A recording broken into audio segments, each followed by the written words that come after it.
नमस्कार। लोकसभा चुनाव को लेकर सबसे बड़ा ओपिनियन पोल सामने आ चुका है। आज चुनाव लोकसभा के लिए तो फिर कौन आगे दिखाई देता है, इसको लेकर 543 सीटों पर सबसे ताजा और सबसे बड़ा सर्वे सामने आ रहा है, क्योंकि 2023 में 9 राज्यों पर चुनाव है, जिनमें 3 राज्यों के चुनाव नतीजे आ चुके हैं और तीनों राज्यों के नतीजे काफी चौंकाने वाले रहे हैं। लेकिन 2023 में जो राज्यों पर और यहाँ विधानसभा चुनाव होंगे वो काफी महत्वपूर्ण हो जाते हैं। और भारत जोड़ो यात्रा का कांग्रेस को कितना फायदा मिलने वाला है, क्योंकि कांग्रेस 372 सीटों का टारगेट लेकर चल रही है। लेकिन जिस खास से लोकसभा चुनाव के नतीजों की अगर बात की जाए तो 2009 में कांग्रेस 206 सीटें, बीजेपी 116 सीटें। लेकिन 2014 में जहां मोदी के नेतृत्व में यहां बीजेपी चुनावी मैदान में थी, उस समय भारतीय जनता पार्टी ने पूर्ण बहुमत 282 सीटों पर जीत हासिल की। कांग्रेस 44 सीटों पर सिमट गई और 2019 में 303 सीटें भारतीय जनता पार्टी ने अपने दम पर, और एनडीए का आंकड़ा काफी आगे रहा था। करीब 350 से ज्यादा सीटें एनडीए के पक्ष में रही थी और 52 सीटों पर कांग्रेस सिमट गई थी। 2024 की तैयारी शुरू हो चुकी है और बीजेपी प्रधानमंत्री मोदी जी के नेतृत्व में ही चुनावी मैदान में होगी। और क्या प्रधानमंत्री मोदी जी 2024 में हैट्रिक की तरफ बढ़ेंगे, क्योंकि दावा तो बड़ा किया जा रहा है कि 2019 से ज्यादा सीटें यहां पर बीजेपी जीतने वाली है। लेकिन विपक्ष ने किस कार से यहां पर भारत जोड़ो यात्रा का कांग्रेस ने कितना फायदा मिलने वाला है, क्योंकि अब विपक्ष में नीतीश कुमार भी आ चुके हैं, अखिलेश यादव से ममता बनर्जी की मुलाकात हो चुकी है। लेकिन ममता बनर्जी ने जो बड़ा सवाल यहां पर राहुल गांधी को लेकर उठाया है, प्रधानमंत्री कौन विपक्ष की तरफ से होगा, यह काफी बड़ा मुद्दा बना हुआ है। विपक्ष क्या एक साथ मिलकर चुनाव लड़ेगा, यह काफी महत्वपूर्ण हो चुकी है, क्योंकि काफी कुछ अब एनडीए से भी दल अलग हो चुके हैं, जिसमें यहां पर शिवसेना से उद्धव ठाकरे अब अलग हो चुके हैं। जिसमें अगर बात की जाए तो नीतीश कुमार बिहार से अलग हो चुके हैं, तो कुछ बड़े दल जरूर बीजेपी से अलग हुए हैं। और ऐसे में कितना फायदा अब यहां पर जो है विपक्ष उठा पाएगा, एनडीए को लेकर, यूपीए और अन्य को लेकर भी सवाल जो पूछे गए थे उसके आंकड़े भी आपको दिखाएंगे। लेकिन 543 सीटों में से 272 पर पूर्ण बहुमत की सरकार बनती है, तो 543 सीटों की शुरुआत करते हैं सबसे पहले पश्चिम बंगाल से। अंत में आपको महा ओपिनियन पोल के आंकड़े दिखाएंगे कि आखिर यहां पर किसका पलड़ा भारी नजर आ रहा है, क्योंकि जिस कार के अब आंकड़े बन रहे हैं उसमें कहीं ना कहीं खलबली यहां पर देखने को मिल रही है। पश्चिम बंगाल की 42 लोकसभा सीटें आती हैं और यहां पर 2019 में यहां पर जो है टीएमसी ने यहां पर 22 सीटें हासिल की थी, बीजेपी ने यहां पर 18 सीटों पर जीत हासिल की थी। यानी बीजेपी का लगातार जो है ग्राफ बढ़ा है। यहां पर सीधे तौर पर बीजेपी ने 16 सीटें यहां पर एक्स्ट्रा जोड़ी थी और जिसका से यहां पर वोट शेयर भी 40% तक पहुंच गया है। उस हिसाब से पश्चिम बंगाल में बीजेपी टीएमसी में बिल्कुल कड़ी टक्कर देखने को मिल सकती है। 20 लोकसभा सीटों पर भारतीय जनता पार्टी कमल खिला सकती है, 20 लोकसभा सीट पर टीएमसी और 2 सीटों पर कांग्रेस को जीत की संभावना यहां पर लगाई जा रही है। यानी यहां पर बिल्कुल कड़ी टक्कर देखने को मिल सकती है। लेकिन दिल्ली की अगर बात की जाए तो दिल्ली में भी यहां पर हलचल तेज हुई है और एमसीडी चुनाव और दिल्ली विधानसभा चुनाव के नतीजे जहां आम आदमी पार्टी के पक्ष में रहे हैं। आम आदमी पार्टी अब दिल्ली से निकलकर पंजाब तक पहुंच गई है और ऐसे में अब माना जा रहा है कि दिल्ली की जो 7 लोकसभा सीटें हैं, इन पर भारतीय जनता पार्टी ने 2019 में सभी सीटों पर जीत हासिल की थी और भारतीय जनता पार्टी को यहां पर 56% वोट शेयर रहा था, कांग्रेस को 22 और आम आदमी पार्टी का 18% वोट शेयर रहा था। लेकिन इस बार 1 या 2 सीटों का नुकसान बीजेपी को यहां हो सकता है कि बीजेपी सभी सीटों पर जीत हासिल कर ले, लेकिन यहां पर कड़ी टक्कर 1-2 सीटों पर देखने को मिल सकती है। जबकि केरल की 20 लोकसभा सीट की बात की जाए तो यहां पर 2019 में यहां पर कांग्रेस को 15 सीटों पर जीत मिली थी और जिस कारण से भारत जोड़ो यात्रा भी कांग्रेस ने यहां से स्टार्ट की है। वायनाड से राहुल गांधी यहां से सांसद रही हैं, तो ऐसे में माना जा रहा है कि केरल कहीं ना कहीं कांग्रेस के लिए काफी महत्वपूर्ण हो जाता है और केरल निर्णायक होगा। और केरल के लिए अगर बात की जाए जो ओपिनियन पोल है उस हिसाब से भी यहां पर कांग्रेस को सबसे ज्यादा 17 यहां पर लोकसभा सीट तक पहुंच सकती है, जिसमें यूपीए की अन्य पार्टियां भी आ जाती है और यहां पर एलडीएफ भी यहां पर यूपी का ही एक यहां पर कह सकते हिस्सा है और भारतीय जनता पार्टी जो गठबंधन हो सकता है या फिर बीजेपी यहां पर जो मेहनत करेगी, एक यानी 0 से 1 सीट यहां मिल सकती है, अन्य के पक्ष में भी 1 सीट जा सकती है। यानी केरल काफी महत्वपूर्ण हो जाता है कांग्रेस के लिए। इसके अलावा जम्मू कश्मीर की 6 लोकसभा सीट भी काफी महत्वपूर्ण मानी जा रही है। धारा 370 के बाद ये पहला यहां पर लोकसभा चुनाव होगा और ऐसे में माना जा रहा है कि भारतीय जनता पार्टी को यहां पर करीब 4 से 5 सीट तक बीजेपी पहुंच सकती है, जबकि 1 सीट यहां पर नेशनल कॉन्फ्रेंस के पक्ष में जाने की संभावना दिखाई दे रही है और जिस कार का आंकड़ा यहां बन रहा है। तेलंगाना की बात की जाए तो 17 लोकसभा सीटें यहां से आती हैं और तेलंगाना को लेकर भी भारतीय जनता पार्टी का जो ग्राफ है वो यहां पर बढ़ता नजर आया है। यहां पर अगर बात की जाए तो 2019 लोकसभा चुनाव में यहां पर भारतीय जनता पार्टी को 3 सीटों पर प्लस की थी और वोट शेयर में भी इजाफा हुआ है। 19% वोट शेयर बीजेपी का यहां पहुंच गया था 2019 में। लेकिन हाल ही में जो विधानसभा चुनाव भी होने हैं और इसके अलावा जो यहां पर जो है हैदराबाद निकाय चुनाव रहा था, उसमें भी भारतीय जनता पार्टी ने सबसे बड़ी पार्टी बनी थी। और ऐसे में माना यह जा रहा है कि यहां पर बीजेपी को यहां पर कुछ सीटें प्लस हो सकती हैं। तो लोकसभा की करीब 0 से 8 सीट यानी 5 से 8 सीट भारतीय जनता पार्टी को तेलंगाना में मिल सकती हैं। टेरस करीब 5 seat, am party 1 seat, Congress को यहां 3 सीट की संभावना हो सकती है। यानी तेलंगाना में सबसे ज्यादा सीटें भारतीय जनता पार्टी के पक्ष में जा सकती हैं, जो अनुमान यहां लगाया जा रहा है। उत्तराखंड की 5 सीटों की बात की जाए तो 5 सीटों पर 2019 में भी जीत हासिल की थी 61% वोट शेयर के साथ बम्पर। और हाल ही में जो यहाँ विधानसभा चुनाव भी हुए हैं 2022 में, उसमें भी भारतीय जनता पार्टी ने यहाँ सरकार बनाई है। तो यहाँ पर सभी 5 सीटों पर भारतीय जनता पार्टी कमल खिला सकती है। जबकि हरियाणा की 10 लोकसभा सीट की बात की जाए तो यहां पर 2019 में भारतीय जनता पार्टी ने 10 सीटों पर जीत हासिल की थी। और यहां पर माना जा रहा है कि बीजेपी को करीब 2 सीटों का नुकसान हो सकता है, जिस कार का यहां किसान आंदोलन रुक रहा है। और पंजाब हरियाणा के यहां का एक क्षेत्रीय माहौल है, उस हिसाब से यहां पर कुछ सीटों का नुकसान हो सकता है। 58% वोट शेयर रहा था 2019 में, यहां पर जो है भारतीय जनता पार्टी का कांग्रेस को 28%, लेकिन यहां भारतीय जनता पार्टी को जबरदस्त 8 से 10 सीट मिल सकती हैं।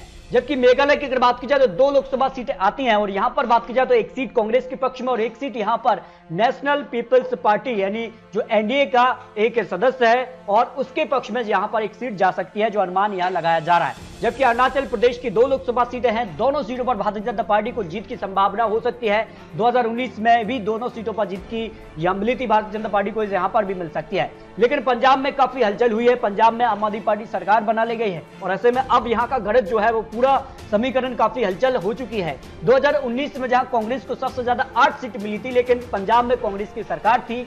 अब कांग्रेस की सरकार यहां पर चली गई है, आम आदमी पार्टी ने सरकार बना ली है, तो उसका आम आदमी पार्टी को फायदा हो रहा है। करीब 2 सीट का इजाफा आम आदमी पार्टी के यहां पर जो है सीटों में हो सकता है। अनुमानित अकाली दल 2 लोकसभा सीट, 2 सीट यहां पर भारतीय जनता पार्टी यानी 0 से 2 सीट भारतीय जनता पार्टी के पक्ष में भी जा सकती है, क्योंकि कांग्रेस के बड़े दिग्गज नेता भारतीय जनता पार्टी ज्वाइन कर गए हैं। जबकि कांग्रेस को यहां पर 5 सीट यानी कुछ सीट कांग्रेस की कम हो रही हैं और आम आदमी पार्टी की यहां पर बढ़ती नजर आ रही हैं। जबकि अगर बात की जाए छत्तीसगढ़ की 11 लोकसभा सीटें आती हैं।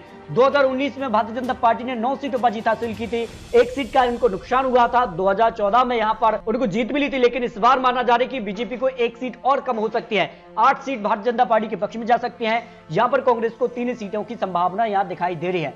गुजरात की 26 सीटों का जो गणित है वो काफी चौंकाने वाला है। यहां पर 2019 में भी सभी 26 सीटों पर भारतीय जनता पार्टी ने एक तरफा जीत हासिल की थी, 62% वोट शेयर उनके पक्ष में रहा था। और इस हिसाब से अनुमान लगाया जा रहा है कि 2024 में भी, जिस कहा से विधानसभा चुनाव के नतीजे भी रहे हैं, सभी 26 सीटों पर भारतीय जनता पार्टी बम्पर जीत हासिल कर सकती है। मिजोरम की 1 सीट की बात की जाए तो मिजो नेशनल फ्रंट जो कि एनडीए के सदस्य है, 2019 में उनके पक्ष में रही थी, लेकिन इस बार कांग्रेस के पक्ष में सीट जा सकती है। राजस्थान की 25 लोकसभा सीट की बात की जाए तो यहाँ के आंकड़े जो है वो बेहद ही चौंकाने वाले रहे हैं। 2018 में जब कांग्रेस ने सरकार बनाई राजस्थान में, लेकिन 18 के बाद जो 19 लोकसभा चुनाव था उसमें कांग्रेस को 0 सीट थी 25 में से, जबकि 1 सीट यहां पर जो है अन्य के पक्ष में रही और 1 सीट अगर बात की जाए तो जिस कहा से भारतीय जनता पार्टी को 24 सीटों पर जीत मिली थी। लेकिन इस बार जो अनुमान लगाया जा रहा है कि भारतीय जनता पार्टी की 1 सीट कम हो सकती है, करीब 23 सीट भारतीय जनता पार्टी के पक्ष में जा सकती है, कांग्रेस को 1 सीट मिल सकती है, आरएलपी के पक्ष में 1 सीट जा सकती है, जो राजस्थान को लेकर ओपिनियन पोल रहा है। महाराष्ट्र में भी काफी हलचल हो चुकी है। महाराष्ट्र में काफी कुछ यहां पर घटनाक्रम देखने को मिला है। पहले कांग्रेस, एनसीपी और शिवसेना की सरकार थी, लेकिन बाद में अब शिंदे प्लस बीजेपी की सरकार है, लेकिन असली शिवसेना शिंदे गुट को ही मान लिया गया है, उद्धव गुट को यहां पर नहीं माना है, जो अब तक खबर रही है। इसके अलावा अगर बात की जाए महाराष्ट्र की 48 लोकसभा सीटों के जो ओपिनियन पोल है, उस हिसाब से यहां पर बीजेपी प्लस शिंदे गुट को करीब यहां पर 33 सीटें मिल सकती हैं, 33 से ज्यादा सीटें भी जा सकती हैं। जो नुकसान बीजेपी को महाराष्ट्र में देखने को मिल रहा था, उसकी भरपाई भारतीय जनता पार्टी करती नजर आई, करीब 35 सीट उनके पक्ष में जा सकते हैं। 2 सीट कांग्रेस के पक्ष में, एनसीपी को यहां पर 5 और जो उद्धव गुट है उसको 0 से 8 सीट मिल सकती हैं। यदि भारतीय जनता पार्टी के साथ मिलकर चुनाव लड़ा था तो 18 सीटें शिवसेना के पक्ष में रही थी, लेकिन शिवसेना अब बिखर चुकी है और यहां पर 2 गुट में बढ़ चुकी है, एक उद्धव गुट, एक शिंदे गुट। इस हिसाब से यहां पर जो है बीजेपी को जबरदस्त फायदा मिल रहा है। देखिए, हिमाचल प्रदेश की 4 लोकसभा सीट की बात की जाए तो यहां पर बीजेपी को 3 सीट, 1 सीट कांग्रेस के पक्ष में जा सकती है। 2019 की अगर बात की जाए तो सभी यहां पर 4 सीट पर भारतीय जनता पार्टी को जीत मिली, लेकिन हिमाचल में अब कांग्रेस की विधानसभा में वापसी हो चुकी है और ऐसे में अनुमान है कि यहां पर 1 सीट कांग्रेस के पक्ष में जा सकती है। लक्षद्वीप की 1 सीट की बात की जाए तो यहां पर जो है 1 सीट 2019 में जहां 48% वोट शेयर के साथ यहां पर एनसीपी के पक्ष में रही थी, लेकिन इस बार यहां पर अनुमान है कि इस सीट पर कांग्रेस की वापसी हो सकती है, जो अनुमान लगाया जा रहा है। सिक्किम की एक सीट की बात की जाए तो यहाँ पर सिक्किम जो पार्टी रही है उसके पक्ष में रही थी 2019 में, और इस बार भी उनके पक्ष में सीट जा सकती है, यहाँ का जो आंकड़ा बन रहा है। लेकिन गोवा की 2 लोकसभा सीटें आती हैं, और 2 सीटों की अगर बात की जाए तो 2 सीटों में 2019 में एक सीट भारतीय जनता पार्टी के पक्ष में रही थी। यहाँ पर 51% vote share Bharatiya Janata party के पक्ष में रहा था, कांग्रेस पार्टी को 42% वोट शेयर मिला था। उस हिसाब से एक सीट में बंटवारा देखने को मिला। लेकिन इस बार माना जा रहा है कि दोनों सीटों पर भारतीय जनता पार्टी कमल खिला सकती है। त्रिपुरा की 2 लोकसभा सीटें आती हैं। त्रिपुरा में अगर बात की जाए तो 2019 में भी भारतीय जनता पार्टी ने यहाँ पर जीत हासिल की थी, और त्रिपुरा में फिर से विधानसभा चुनाव में वापसी की है भारतीय जनता पार्टी ने, और दोनों सीटों पर भारतीय जनता पार्टी को जीत की संभावना यहाँ दिखाई दे रही है। असम की 14 लोकसभा सीटें आती हैं, और असम की अगर बात की जाए तो 2019 में यहां पर 9 सीटों पर भारतीय जनता पार्टी ने जीत हासिल की थी। लेकिन इस बार भारतीय जनता पार्टी को एक सीट प्लस हो सकती है। 10 सीटें यहां पर भारतीय जनता पार्टी के पक्ष में जा सकती हैं। 3 सीटें कांग्रेस की रही थी, लेकिन एक सीट का नुकसान कांग्रेस को हो सकता है। 2 सीटें से 3 सीट भी हो सकती है, और एक सीट यहां पर जो है AIUDF के पक्ष में जाने की संभावना यहां दिखाई दे रही है। असम में भारतीय जनता पार्टी को करीब 10 सीट मिल सकती हैं। लेकिन बिहार की 40 लोकसभा सीट भी काफी चौंकाने वाले आंकड़े आ रहे हैं, क्योंकि यहां पर भी काफी कुछ बदल चुका है। अब यहां पर बीजेपी अकेले रह गई है, जबकि जेडीयू, आरजेडी, कांग्रेस यहां महागठबंधन के तौर पर हैं, और नीतीश कुमार यहां पर बात कर रहे हैं, दावा कर रहे हैं कि वो विपक्षी पीएम चेहरा बन सकते हैं, और वो ही प्रधानमंत्री मोदी को कड़ी टक्कर दे सकते हैं। लेकिन यहां के आंकड़े कह रहे हैं कि बीजेपी को करीब 16 से 20 सीट मिल सकती हैं। 17 सीटें भारतीय जनता पार्टी को 2019 में मिली थी, लेकिन इस बार भी वो इसी आंकड़े के आसपास दिखाई दे रहे हैं। जबकि जेडीयू अब जो है अलग हो चुकी है, और वो आरजेडी के साथ आ चुकी है। 16 सीटें जेडी को मिली थी, लेकिन इस बार 12 सीटें मिल सकती हैं। आरजेडी को फायदा हो रहा है इसका, आरजेडी को 10 सीट मिल सकती है, कांग्रेस को करीब 0 से 1 सीट, अन्य के पक्ष में भी 0 से 1 सीट जा सकती है। इस तरह से बिहार में काफी कुछ बदल चुका है माहौल। बीजेपी को अब कहीं ना कहीं कुछ सीटों का नुकसान जरूर है, क्योंकि जेडीयू अलग हो चुकी है। जो 16 सीटें उनको 2019 में मिली थी जेडीयू के साथ मिलकर चुनाव में, उस सीटों का उनको नुकसान हो सकता है। उड़ीसा की 21 लोकसभा सीट की बात की जाए तो यहां पर बीजू जनता दल ने 12 सीटें हासिल की थी 2019 चुनाव में, और इस बार उनके पक्ष में यहां पर 10 सीटें जा सकती हैं। 8 सीटों पर भारतीय जनता पार्टी ने यहां पर कमल खिलाया था, तो इस बार उनको 8 से ज्यादा सीटें भी मिल सकती हैं, क्योंकि जिस कारण से उनका वोट शेयर बढ़ा है। 38% वोट शेयर मिला था 2019 में, और 7 सीटें प्लस की थी। तो उड़ीसा में भारतीय जनता पार्टी का 8 से ज्यादा यानी 10 सीट तक भारतीय जनता पार्टी पहुंच सकती है, और 1 सीट कांग्रेस के पक्ष में, तो उनको 0 से 3 सीटें इस समय दिखाई दे रही है। लेकिन उन सीटों का नुकसान यहां हो सकता है बीजू जनता दल के पक्ष में।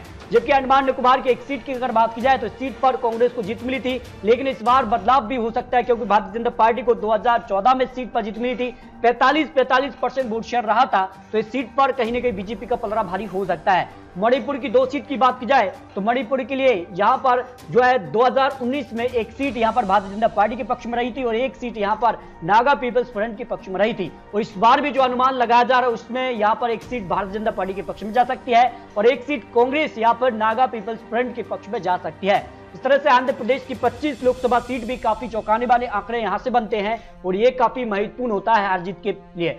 और यहां पर 22 सीटें वाईएसआर कांग्रेस पार्टी के पक्ष में रही थी, 49% वोट शेयर रहा था, और यहां पर जो कि यहां पर यूपीए का एक हिस्सा है। जबकि अगर बात की जाए तो यहां पर 22 सीटें मिली थी, जबकि यहां पर बात की जाए तो टीडीपी के लिए यहां पर 3 सीटें मिल रही हैं। और हिसाब से अगर ओपिनियन पोल में बात की जाए तो भारतीय जनता पार्टी को 0 से 1 सीट, वाईएसआर को 20, टीडीपी को 3, कांग्रेस को 1 सीट मिल सकती है, जो आंध्र प्रदेश को लेकर ओपिनियन पोल के आंकड़े सामने आ रहे हैं। जबकि तमिलनाडु की अगर बात की जाए तो तमिलनाडु में यहां पर डीएमके और कांग्रेस का गठबंधन होता है, जबकि एआईडीएमके और बीजेपी का गठबंधन रहता है। लेकिन 2019 में यहां बड़ा उलटफेर देखने को मिला था, जो यहां पर एनडीए गठबंधन रहा था, जिसमें यहां पर एआईडीएमके और बीजेपी गठबंधन था, उसको 36 सीटों का नुकसान रहा था एनडीए गठबंधन को। यहां पर जो अनुमान था, यानी 2019 में बड़ा उलटफेर देखने को मिला था, और ओपिनियन पोल 2024 के लिए जो अनुमान लगाया जा रहा है उसमें यहां पर बीजेपी प्लस को 0 से 1 सीट और उनके गठबंधन को 0 से 8 सीट मिल सकती हैं। और यहां पर यूपीए गठबंधन जो है वो डीएमके के साथ है, उसको 15 और कांग्रेस को 10, अन्य की बात की जाए तो 5 सीट अन्य के पक्ष में भी जा सकते हैं, जो अनुमान यहां लगाया जा रहा है। लेकिन सबसे महत्वपूर्ण माना जाता है उत्तर प्रदेश, और यह माना जाता है उत्तर प्रदेश से ही केंद्र को होकर रास्ता जाता है। उत्तर प्रदेश में जिसको ज्यादा बढ़त मिलती है, ये माना जाता है कि सरकार बनने के चांस उसके ज्यादा हो जाते हैं। और इसमें अगर बात की जाए तो भारतीय जनता पार्टी इस बार सभी 80 सीटों पर फोकस कर रही है और ये दावा कर रही है कि सभी 80 सीटों पर इस बार वो कमल खिलाने वाले हैं। लेकिन 2019 की अगर बात की जाए तो यहां पर महागठबंधन बना था, जहां पर समाजवादी पार्टी बीएसपी का महागठबंधन था। कांग्रेस अपने दम पर अलग चुनाव लड़ी थी, एक सीट उनके पक्ष में रही थी क्योंकि सोनिया गांधी ने एक सीट जीती थी यहां पर, और 5 सीटें यहां पर समाजवादी पार्टी महागठबंधन के तौर पर जीती थी और बहुजन समाजवादी पार्टी ने यहां पर 10 सीटों पर जीत हासिल की थी।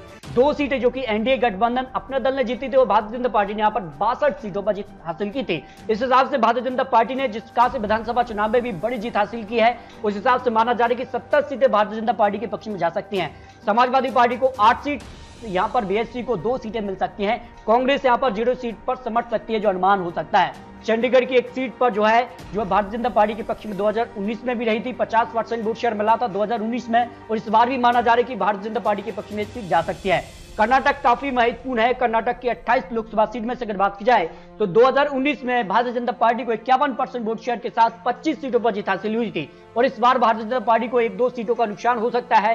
करीब 20 से 22 सीट भारतीय जनता पार्टी को कर्नाटक में मिल सकती है। जेडीएस को 0 से 3 सीट, कांग्रेस को 0 से 5 सीट की संभावना यहां दिखाई दे रही है। मध्य प्रदेश की 29 लोकसभा सीट भी काफी महत्वपूर्ण हो जाती हैं और मध्य प्रदेश के लिए अगर बात की जाए तो करीब 19 में यहां पर भारतीय जनता पार्टी को 28 लोकसभा सीटों पर जीत मिली थी और एक सीट केवल कमलनाथ ने बचा पाई थी, जो कि यहां पर बात की जाए, और यहां पर बाकी बड़े दिग्गज नेता यहां चुनाव हार गए थे, जिनमें ज्योतिरादित्य सिंधिया भी शामिल थे। और ऐसे में माना यह जा रहा है कि मध्य प्रदेश की 29 लोकसभा सीटों में से इस बार भारतीय जनता पार्टी को करीब 26 से ज्यादा सीटें मिल सकती हैं और यहां पर 2 सीटों पर कांग्रेस को जीत की संभावना यहां दिखाई दे रही है। यानी मध्य प्रदेश में भारतीय जनता पार्टी का जो ग्राफ है वो यहां पर बरकरार रह सकता है। झारखंड की 14 लोकसभा सीट की बात की जाए तो यहां पर 2019 में भारतीय जनता पार्टी ने 11 सीटों पर जीत हासिल की थी, लेकिन यहां विधानसभा चुनाव में जेएमएम सरकार में है और इस कार से यहां पर हाल ही में जो चुनाव भी रहा था उसमें भी यहां पर काफी कड़ी टक्कर देखने को मिली थी और यहां पर जो है भारतीय जनता पार्टी ने यहां पर एजीएस पार्टी एनडीए का जो सदस्य है उसको जीत मिली है, जो हाल ही में उपचुनाव रहा था। तो ऐसे में माना जा रहा है कि 9 से 10 सीट भारतीय जनता पार्टी को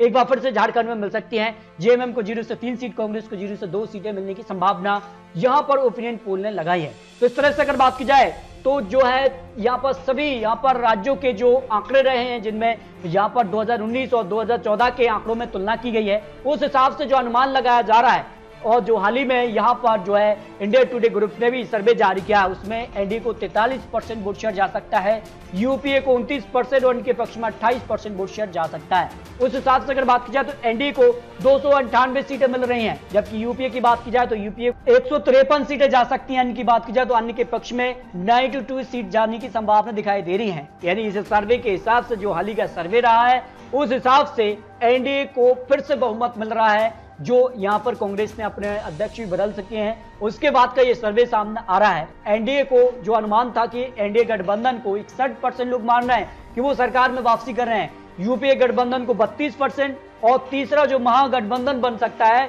जो बड़ा दावा कर रहा है, जिसमें आम आदमी पार्टी है, टीएमसी की तरफ से ममता बनर्जी है, आरजेडी जेडीयू आ जाते हैं। इस तरह से एक महागठबंधन बनता है तो उस हिसाब को 7% लोग ही मान रहे हैं। इस हिसाब से अगर आंकड़ा लगाया जाए तो एनडीए 330 सीट तक पहुंच सकती है, यूपीए को 173 सीटें और अन्य के पक्ष में 38 सीटें जा सकती हैं। जो आपने अपने वोट यहां पर दिए थे उस हिसाब से 543 सीटों पर जो सर्वे सामने आ रहा है। सी वोटर के सर्वे के हिसाब से भी जो अनुमान लगाया जा रहा है उस हिसाब से एनडीए को 286 सीटें मिल सकती हैं और राहुल गांधी यानी यूपीए गठबंधन को 146, अन्य के पक्ष में 111 सीटें मिलने की संभावना दिखाई दे रही है। यानी अब तक के जो सर्वे सामने आ रहे हैं उस हिसाब से एनडीए को बहुमत का आंकड़ा मिल सकता है, जो अनुमान लोकसभा की 543 सीटों पर लगाया जा रहा है। यानी फिर से प्रधानमंत्री मोदी जी हैट्रिक की तरफ बढ़ने जा रहे हैं, जो अब तक के यहां पर ओपिनियन पोल सर्वे एजेंसियों के आ रहे हैं। लेकिन दोस्तों आपको बता दें ये चुनावी आंकड़े, चुनावी अनुमान है।